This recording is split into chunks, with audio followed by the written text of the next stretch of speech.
Hey guys, it's Jess. Today I thought it'd be fun to share with you some of the more scary books on my shelves in tradition of the month of October. These books are just going to be more of the ghostly paranormal and more of like a serial killer kind of feel for the horror books, not just like general paranormal such as, like vampires and werewolves, just things that I might actually find scary for the month of October. The first books that I want to show to you are my collection of R.L. Stine books.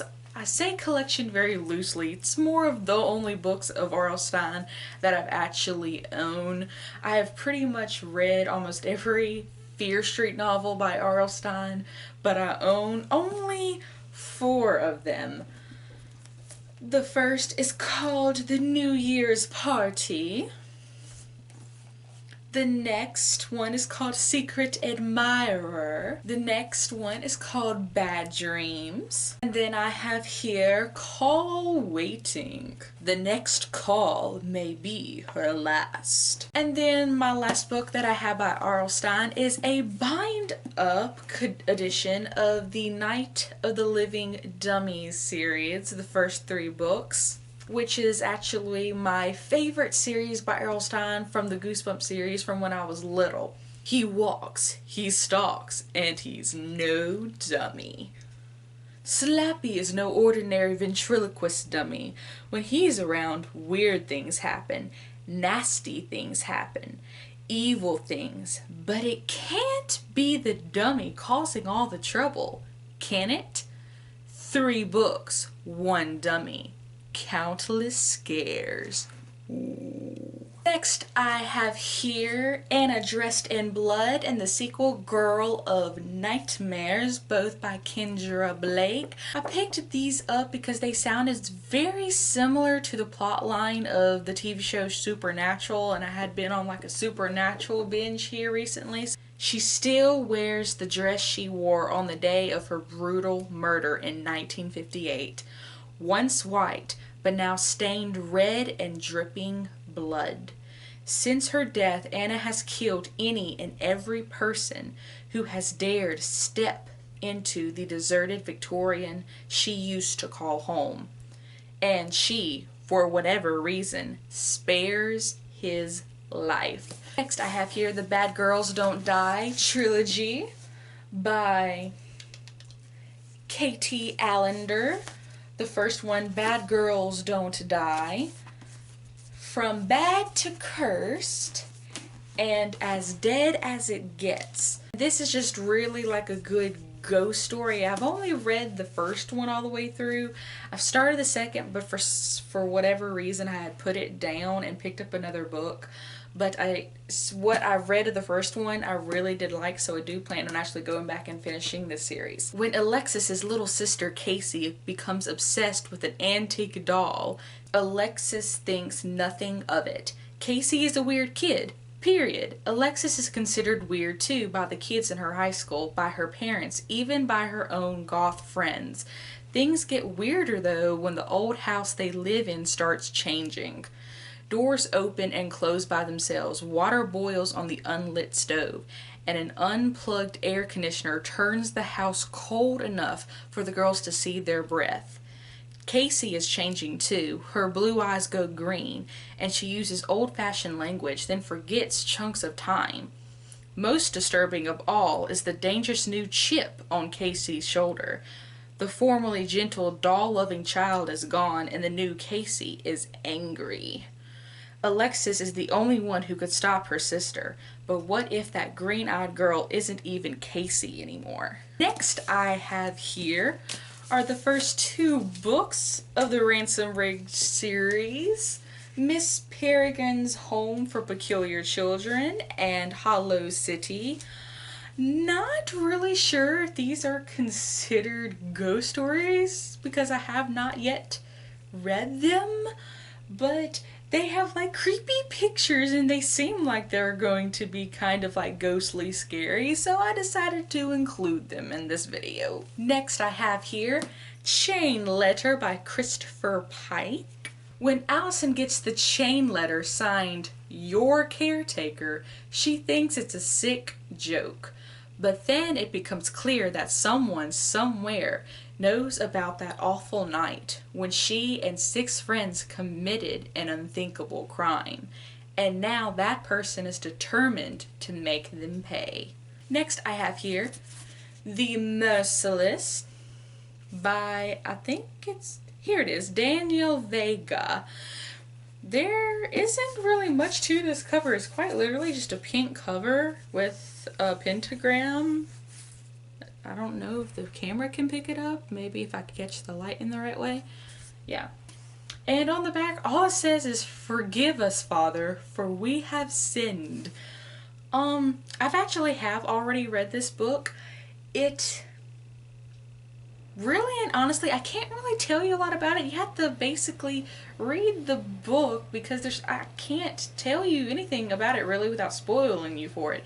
It's maybe not the best writing style, but the plot itself seemed very sufficient. It's not like I'm gonna be raving about it, but it was a good read. It was a good creepy read. The next book I have here is Diary of a Haunting by M. Verano. I actually picked up this book at Walmart because I did not plan on buying any books whatsoever, and to be honest, I never heard of the author, never heard of the book. I simply picked it up for one reason only: the cover. It looks creepy enough already, right? You know, girl laying in bed and there's a girl in the corner. Okay. Now watch the cover. Watch the cover. Okay? Girl in the corner there. Girl in the corner gone. Girl in the corner there. Girl in the corner gone. It's like, almost like kind of like a grudgy feel, you know, from the movie The Grudge, where the girl was like in the corner at the beginning of the movie, and the old woman just like, nah. So yeah, that's the only reason why I picked up this book. I was like, I want to read that. But then I get home and I looked on Goodreads. It's like a 2.6 something out of 5 stars. So very low rating, which concerns me.